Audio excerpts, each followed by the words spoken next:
विभा की दो बेटियां थीं, मेनका और युविका। विभा का पति उसे छोड़कर चला जाता है और एक करोड़पति महिला से शादी कर लेता है, जिसके बाद विभा बेसहारा हो जाती है। बेटियों को पालने की जिम्मेदारी भी उसके कंधों पर आ जाती है। मेनका और युविका 5 साल और 7 साल की थी। उस दिन दोनों अपने बाबा का इंतजार कर रही थी। रात के 10 बज गए थे।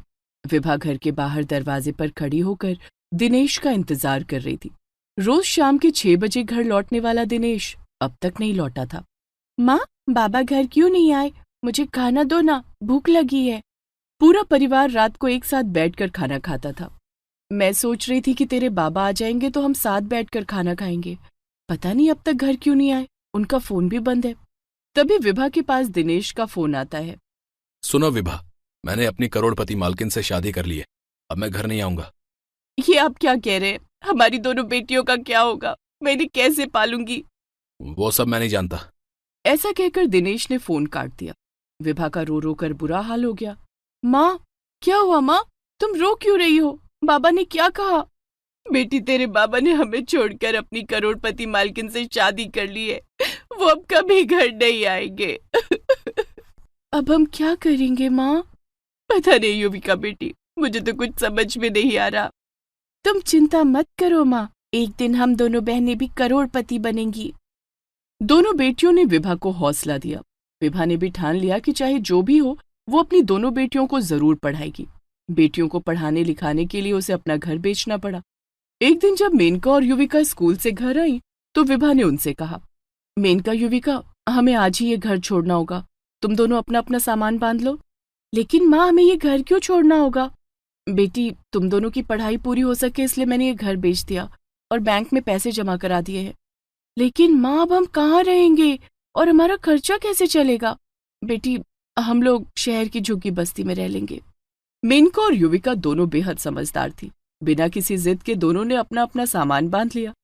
उन्हें लेकर विभा झुग्गी बस्ती में आ जाती है। वो 2000 रुपए के किराए में एक झुग्गी लेकर रहने लगती है।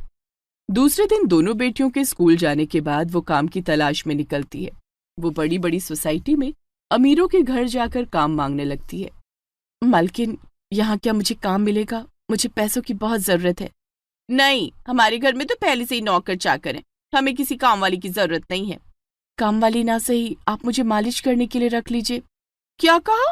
तेल मालिश? उसके लिए तो मैं पार्लर जाकर बॉडी स्पा करवाती हूँ। मुझे तुम्हारी कोई जरूरत नहीं है। विभा निराश होकर वहां से निकल जाती है। सोसाइटी से आगे जाने पर उसे बहुत बड़ा बंगला दिखाई देता है। ये तो बहुत बड़ा बंगला है, किसी करोड़पति का बंगला लगता है। यहाँ मुझे जरूर काम मिल जाएगा। विभा उस बंगले के अंदर जाती है, लेकिन गेट पर ही गार्ड उसे रोक देता है। कौन हो तुम? कहाँ जा रही हो भाई?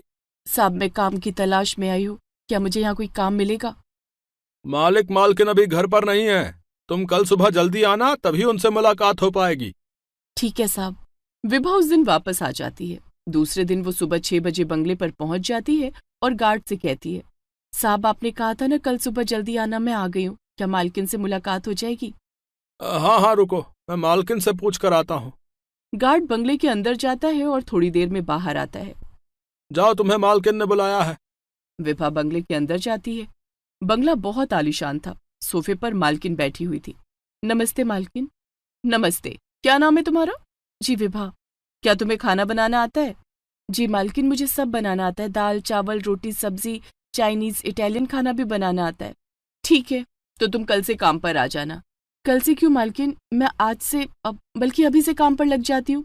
ठीक है ठीक है, आज तुम नाश्ते में पास्ता बना दो। तुम्हारे मालिक को पास्ता बहुत पसंद है। ठीक है मालकिन। विभा रसोई में जाकर पास्ता बनाने लगती है। उसे याद आता है कि दिनेश को भी पास्ता बहुत पसंद था। वो पास्ता बना ही रही थी कि डाइनिंग टेबल से किसी की आवाज आती है। आज नाश्ते में क्या बन रहा है? बहुत भूख लग रही है। आज तुम्हारा फेवरेट पास्ता बन रहा है। अच्छा, नई कुक मिल गई क्या? हाँ, उसने आज से ही काम शुरू कर दिया है। विभा आवाज को पहचान लेती है। वो 2 प्लेट में पास्ता लेकर बाहर आती है। उसने देखा कि बाहर सचमुच में दिनेश बैठा हुआ था। दिनेश ने भी विभा को देखा मगर अनदेखा कर दिया। मालिक मालकिन नाश्ता करने लगे। नाश्ता करने के बाद मालकिन अपने ऑफिस चली जाती है, जिसके बाद दिनेश विभा से कहता है, तो अब खाना बनाने का काम शुरू कर दिया। मुझे देखो, करोड़पति महिला से शादी करके ऐश की जिंदगी जी रहा हूँ। वो ऑफिस जाती है और मैं घर पर आराम करता हूँ। मैं तुम्हारी तरह जिम्मेदारी से मुंह नहीं मोड़ सकती। मेरी दोनों बेटियां पढ़ लिख कर करोड़पति बनना चाहती हैं। दिनेश जोर जोर से हंसने लगता है। करोड़पति? उनसे कहो दिन में सपने देखना बंद कर दें और कहीं छोटी मोटी नौकरी कर लें। करोड़पति बनना उन सबके बस की बात नहीं है। नहीं दिनेश, मेरी बेटियां एक दिन जरूर करोड़पति बनेंगी और उस दिन तुम्हें हमें ठुकराने का पछतावा होगा। मुझसे बहस करती है? मैं चाहूं तो 1 मिनट में तुझे यहां से काम से निकलवा सकता हूं, समझी? और उसी दिन दिनेश मालकिन से शिकायत करके विभा को काम से निकलवा देता है। विभा काम की तलाश में फिर यहाँ वहां भटकने लगती है। वो सड़कों पर पैदल चल रही थी। सुबह से भूखी प्यासी विभा को चक्कर आ जाता है और वो सड़क के बीचों बीच गिर जाती है। तभी एक भला आदमी उसे सड़क से उठाकर अपनी गाड़ी में बिठा देता है और पानी के छींटे मारकर उसे होश में लाता है। आप पानी पी लीजिए। वो विभा को पानी पिलाता है। क्या आपकी तबीयत ठीक नहीं? चलिए मैं आपको डॉक्टर के पास ले चलता हूँ। नहीं, मेरी तबीयत ठीक है, आपका बहुत बहुत धन्यवाद। वैसे आप इतनी धूप में कहाँ जा रही थी? विभा उस आदमी को सारी बात बताती है। ओह, तो ये बात है। चिंता मत कीजिए, आपकी दोनों बेटियों को पढ़ाने की जिम्मेदारी मेरी। मैं उन्हें हायर एजुकेशन दिलवाऊंगा और आपको भी अपने ऑफिस में नौकरी दूंगा। मुझे?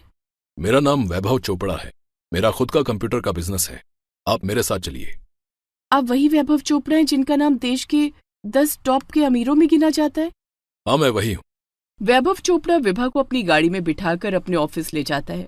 वो उसे वहां कंप्यूटर चलाना सिखाता है, जिसके बाद वो विभा को नौकरी पर रख लेता है। वो विभा को रहने के लिए घर भी देता है। मेनका और युविका दोनों को पढ़ने के लिए विदेश भेज देता है। मेरी बच्चियों, खूब मन लगाकर पढ़ना और जल्दी वापस आना। ठीक है माँ, तुम भी अपना ध्यान रखना। मेनका और युविका दोनों विदेश चली जाती हैं। वे वहां स्कूल की पढ़ाई पूरी करने के बाद MBA की पढ़ाई करती हैं। पढ़ाई पूरी होने के बाद जब वे वापस अपने देश लौटती हैं, तब तक वैभव चोपड़ा काफी बूढ़े हो चुके थे। मेनका और युविका उनसे मिलने जाती हैं। अंकल, हम दोनों बहनें वापस आ गई हैं। अब हमें यहाँ नौकरी की तलाश करनी होगी। तुम दोनों को नौकरी की तलाश करने के लिए कहीं जाने की जरूरत नहीं है। तुम दोनों मेरी कंपनी में काम करोगी। वैभव चोपड़ा मेनका और युविका को अपनी कंपनी में एक अच्छी सी जॉब दे देते हैं। जॉब मिलने के बाद, माँ, अब तुम्हें नौकरी करने की जरूरत नहीं है। हम दोनों नौकरी करेंगे और तुम आराम करोगी। हाँ माँ, तुमने बहुत काम कर लिया, अब हमारी बारी है। ठीक है मेरी बच्चियों, लेकिन तुम्हें तुम्हारा लक्ष्य याद है ना? हाँ माँ, अच्छी तरह से याद है। विभा नौकरी छोड़ देती है। मेनका और युविका दोनों जॉब करने लगती हैं। दोनों लड़कियां काफी मेहनती थीं। दोनों अपनी मेहनत से जल्दी ही वैभव चोपड़ा की कंपनी में अपनी जगह बना लेती हैं। युविका तो अपनी सैलरी में से पैसे तो बचाती है ना? हाँ मेनका, मैं हर महीने पैसे अलग से बचाती हूँ, पर तू तो पैसे बचाती है ना? हाँ, याद है ना हम दोनों ने क्या प्लान किया है? अच्छी तरह से याद है। हमें खुद का स्टार्टअप शुरू करना है। दोनों बहनें कुछ साल तक वैभव चोपड़ा की कंपनी में जॉब करके पैसे बचाती हैं और अपना खुद का स्टार्टअप शुरू करती हैं। उन्होंने खुद की सॉफ्टवेयर कंपनी खोली जिसका नाम रखा विभा एंड डॉटर्स। इस नाम का लोगों पर बहुत सकारात्मक असर पड़ने लगा। मैंने अब तक लोगों को अपने और अपने बेटों के नाम पर कंपनी खोलते हुए देखा है। ये पहली बार हुआ है कि माँ और बेटियों के नाम पर कोई कंपनी खुली है। इन्वेस्टर मेनका और युविका की कंपनी में पैसे इन्वेस्ट करने लगते हैं। वैभव चोपड़ा भी मेनका और युविका की मदद करते हैं। कुछ ही सालों में दोनों बहनों की कंपनी अच्छी चलने लगती है और उनके पास करोड़ों का इन्वेस्टमेंट आ जाता है। पूरे शहर में विभा एंड डॉटर्स कंपनी की चर्चा होने लगती है। उन्हें अब देश विदेश से काम मिलने लगता है। धीरे धीरे कंपनी काफी बड़ी हो जाती है। दोनों बहनें करोड़पति बन जाती हैं। माँ, आज हमें बाहर चलना है, तैयार हो जाओ। लेकिन जाना कहाँ है मेनका बेटी? तुम चलो तो माँ। दोनों बहनें विभा की आंखों पर काली पट्टी बांध देती हैं और गाड़ी में बिठा देती हैं। ये तुम दोनों क्या कर रही हो? हम तुम्हें ऐसी जगह ले जा रहे हैं जहां जाना हमारा बरसों पुराना सपना था। गाड़ी चलने लगती है और थोड़ी देर के बाद रुक जाती है। दोनों बहनें विभा का हाथ पकड़कर उसे गाड़ी से बाहर उतारती हैं और उसकी आंखों की पट्टी खोल देती हैं। विभा के सामने एक बहुत बड़ा और खूबसूरत बंगला था। इतना बड़ा बंगला? ये किसका बंगला है? ये तुम्हारा बंगला है माँ। मेनका विभा के हाथ में बंगले के पेपर्स दे देती है जिस पर विभा का नाम लिखा था। विभा की आंखों में खुशी के आंसू आ जाते हैं। वो अपनी दोनों बेटियों को गले से लगा लेती है और अपनी करोड़पति बेटियों के साथ अपने बंगले में रहने लगती है। दीपा ने बेहद गरीबी में सुकृति को पाला और पढ़ाया लिखाया था। लेकिन सुकृति को गरीबी बिल्कुल भी पसंद नहीं थी। जॉब ज्वाइन करते ही उसने एक अमीर लड़के से शादी कर ली, जिसके बाद क्या हुआ जानने के लिए देखिए गरीब माँ की अमीर बेटी। माँ, मैं ऑफिस के लिए लेट हो रही हूँ, जल्दी से नाश्ता लगा दो। दीपा एक हाथ में सुकृति के लिए नाश्ता और दूसरे हाथ में लंच बॉक्स लेकर आती है। ये ले बेटी, आज मैंने तेरे लिए प्याज के पराठे बनाए हैं, गरम गरम है, जल्दी से खा ले नहीं तो ठंडे हो जाएंगे। और ये रहा तेरा लंच बॉक्स। ओहो माँ, आज फिर प्याज के पराठे, ऊपर से तुमने यही पराठे लंच में भी दिए होंगे। हाँ, तुझे प्याज के पराठे पसंद तो हैं। भूल गई क्या बचपन में मेरे हाथ के बने प्याज के पराठे तुम मांग मांग कर खाती थी। माँ, उस समय तुम प्याज के पराठे बनाकर बेचा करती थी, मेरे पास खाने के लिए और कोई ऑप्शन नहीं था। लेकिन अब तो मैं जॉब करती हूँ, अब मैं अपना मनपसंद खाना बाहर से मंगा लूंगी। बेटी, बाहर का खाना तेरी सेहत बिगाड़ देगा। माँ, जब से मेरी जॉब लगी है तब से तो कुछ अच्छा खाने का मौका मिला है, मुझे कुछ नहीं होगा। अच्छा, अब मैं चलती हूँ। ऐसा कहकर सुकृति अपने हाथ में एक पराठा लेकर निकल जाती है। सुकृति बेटी, कम से कम 2 पराठे तो खाकर जा। सुकृति ने दीपा की बात को अनसुना कर दिया और ऑफिस चली गई। वो बस पकड़ने जा ही रही थी कि उसे किसी ने आवाज दी। सुकृति? उसने पीछे मुड़कर देखा तो गाड़ी में अनुराग बैठा था। अनुराग सुकृति का सीनियर था। अनुराग सर, आप? अब हाँ, मैं ऑफिस जा रहा हूँ, चलो तुम्हें भी ऑफिस छोड़ दूँ। Okay sir. वो गाड़ी में बैठ जाती है। रास्ते में वो सोचती है, अनुराग सर कितने अमीर हैं, इनके पास कितनी बड़ी गाड़ी है। कितना अच्छा होता मैं रोज इसी गाड़ी में बैठकर ऑफिस जाती, दौड़ दौड़ कर बस पकड़ने से छुटकारा मिल जाता। क्या सोच रही हो सुकृति? सुकृति ने बिना किसी लिहाज और संकोच के कह दिया, सर क्या आप रोज इसी तरह मुझे लिफ्ट दे सकते हैं? हाँ, क्यों नहीं, तुम रोज यहीं पर मिल जाना। Okay sir. उस दिन ऑफिस में भी अनुराग ने सुकृति को लंच साथ में करने के लिए कहा। अनुराग ने बाहर से खाना ऑर्डर किया और दोनों ने साथ में लंच किया। अब सुकृति रोज अनुराग के साथ गाड़ी में ऑफिस जाने लगी। धीरे धीरे दोनों एक दूसरे के करीब आने लगे और एक दिन अनुराग ने सुकृति को शादी के लिए कह दिया। सुकृति की तो खुशी का ठिकाना न रहा। वो मन ही मन सोचने लगी, अनुराग सर तो खानदानी अमीर लगते हैं, इनसे शादी करके तो मेरी जिंदगी बन जाएगी। सुकृति ने तुरंत अनुराग को हाँ कह दिया। सुकृति, मैं शादी से पहले तुम्हें कुछ बताना चाहता हूँ। क्या बात है अनुराग, आप क्या बताना चाहते हैं? यही कि मेरे माता पिता नहीं है। कुछ साल पहले एक हादसे ने उन्हें मुझसे छीन लिया था, तब से मैं बिल्कुल अकेला हूँ। आप बिल्कुल चिंता मत कीजिए, मैं हूं ना आपके साथ। सुकृति ने अपने घर में जब ये बात बताई, ये तो बहुत खुशी की बात है बेटी कि तुझे एक अच्छा जीवन साथी मिल गया है, मैं बहुत खुश हूँ। दीपा ने सुकृति की शादी अनुराग से करा दी। अनुराग एक महंगी सोसाइटी में रहता था। अपनी अमीरी की चकाचौंध में सुकृति ये भूल गई कि दीपा का उसके अलावा कोई और सहारा नहीं था। उसने पलटकर दीपा का हाल तक नहीं पूछा। इधर बेटी के जाने के बाद दीपा पर मुसीबतों का पहाड़ टूट पड़ा। सुकृति के जाने के बाद घर का खर्च चलाना मुश्किल हो रहा है। पहले तो वो अपनी सैलरी में से कुछ पैसे घर खर्च चलाने के लिए मुझे दे देती थी, लेकिन अब तो मेरे पास 1 रुपया भी नहीं है। जो पैसे मैंने बचा कर रखे थे वो भी खर्च हो गए। लगता है मुझे फिर से प्याज के पराठे बनाकर बेचने होंगे, लेकिन इसके लिए भी मेरे पास पैसे नहीं हैं। तब दीपा अपनी सहेली सीमा से कुछ पैसे उधार मांगती है। वो फिर से प्याज के पराठे बेचने का काम शुरू कर देती है। एक शाम जब अनुराग और सुकृति ऑफिस से लौट रहे थे, तब अनुराग की नजर सड़क किनारे बैठी दीपा पर पड़ी। अनुराग ने गाड़ी रोक दी। क्या बात है अनुराग, तुमने गाड़ी क्यों रोक दी? सुकृति, वो तुम्हारी माँ है ना, प्याज के पराठे बेच रही हैं जो? सुकृति की नजर दीपा पर पड़ती है, लेकिन वो उसे पहचानने से इनकार कर देती है। क्या अनुराग, तुम कैसी बातें कर रहे हो? मेरी माँ भला सड़क के किनारे प्याज के पराठे क्यों बेचेगी? पता नहीं क्यों इन्हें देखकर मुझे तुम्हारी माँ की याद आ गई। हम शादी के बाद उनसे नहीं मिले, चलो उनसे मिलकर आते हैं। तुम पागल हो गए हो क्या? तुम्हें पता है कि ऑफिस में काम करके मैं कितना थक जाती हूँ। मेरे सिर में बहुत तेज दर्द हो रहा है, जल्दी घर चलो, माँ से फिर कभी मिल लेंगे। सुकृति के कहने पर अनुराग गाड़ी घुमा लेता है। दोनों अपने घर आ जाते हैं। इसी तरह दिन गुजर रहे थे। एक दिन अचानक सुकृति की तबीयत बिगड़ जाती है। अनुराग उसे डॉक्टर के पास ले जाता है। अब आपको अपना खास ख्याल रखना होगा, आप माँ बनने वाली हैं। डॉक्टर की बात सुनकर सुकृति और अनुराग दोनों बहुत खुश हो जाते हैं।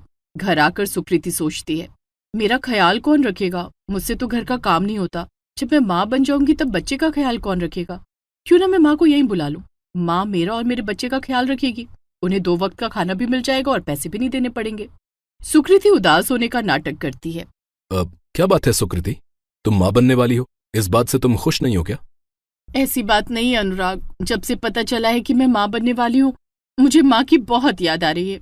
माँ ने मुझे बहुत कष्टों से पाला है, लेकिन शादी के बाद मैं इतनी बिजी हो गई कि माँ से मिलने का वक्त ही नहीं मिला। सुकृति घड़ियाली आंसू बहाने लगती है। रो मत सुकृति, मैं अभी माँ को लेकर आता हूँ। माँ अब हमारे साथ ही रहेंगी, तुम्हारा दिल भी लगा रहेगा। अनुराग उसी समय दीपा के घर जाता है और उसे अपने घर ले आता है। दीपा को देखकर सुकृति खुश होने का नाटक करती है। उसने तो दीपा को सिर्फ काम करने के लिए बुलाया था। सच्चाई तो ये थी कि गरीब दीपा को माँ कहने में भी उसे शर्म आ रही थी। दीपा को जब पता चलता है कि वो नानी बनने वाली है, वो अपने सारे दुख भूल जाती है। दीपा के आने के बाद सुकृति ने अपनी कामवाली को काम से हटा दिया। अब घर के सारे काम दीपा ही करती। माँ, हमें ऑफिस निकलना है, जल्दी से नाश्ता लगा दो।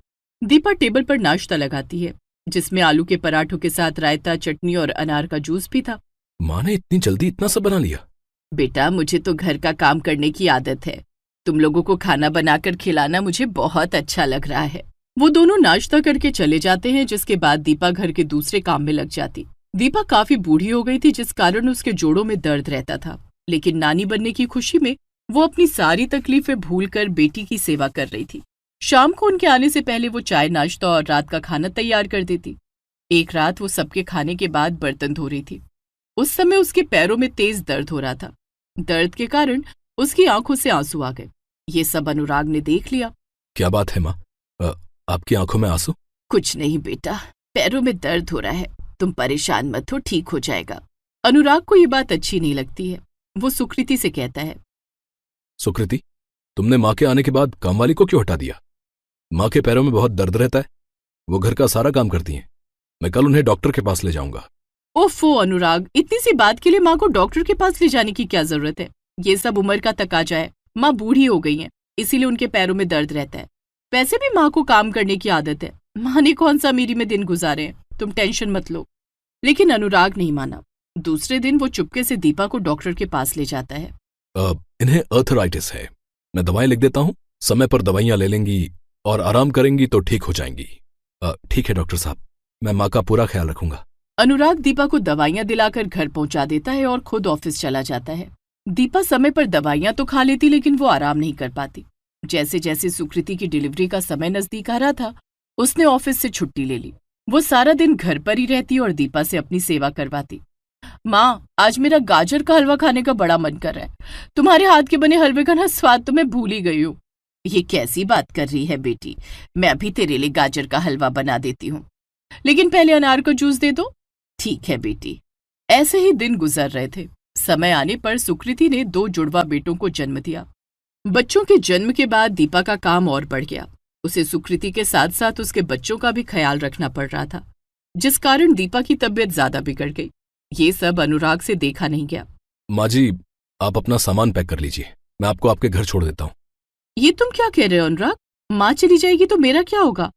सुकृति, तुम्हें अपनी तो चिंता है, लेकिन माँ की नहीं। तुमने माँ को नौकरानी बनाकर रख दिया है। तुम्हें शर्म नहीं आती? बुढ़ापे में आराम देने की बजाय तुम उनसे अपने घर का काम करवा रही हो। तुम अपनी ही माँ की गरीबी का गलत फायदा उठा रही हो। क्या इसी दिन के लिए माँ ने तुम्हें पढ़ाया लिखाया था? अनुराग, आपने मेरी आंखें खोल दी। मुझे माफ कर दीजिए, मुझसे बहुत बड़ी गलती हो गई है। मैं आज ही एक आया रख लेती हूँ, लेकिन माँ कहीं नहीं जाएगी। उस दिन सुकृति को अपनी गलती का एहसास होता है। वो घर के काम और बच्चों की देखभाल के लिए आया रख लेती है। अब दीपा आराम करती और बच्चों के साथ खेलकर अपना वक्त गुजारती।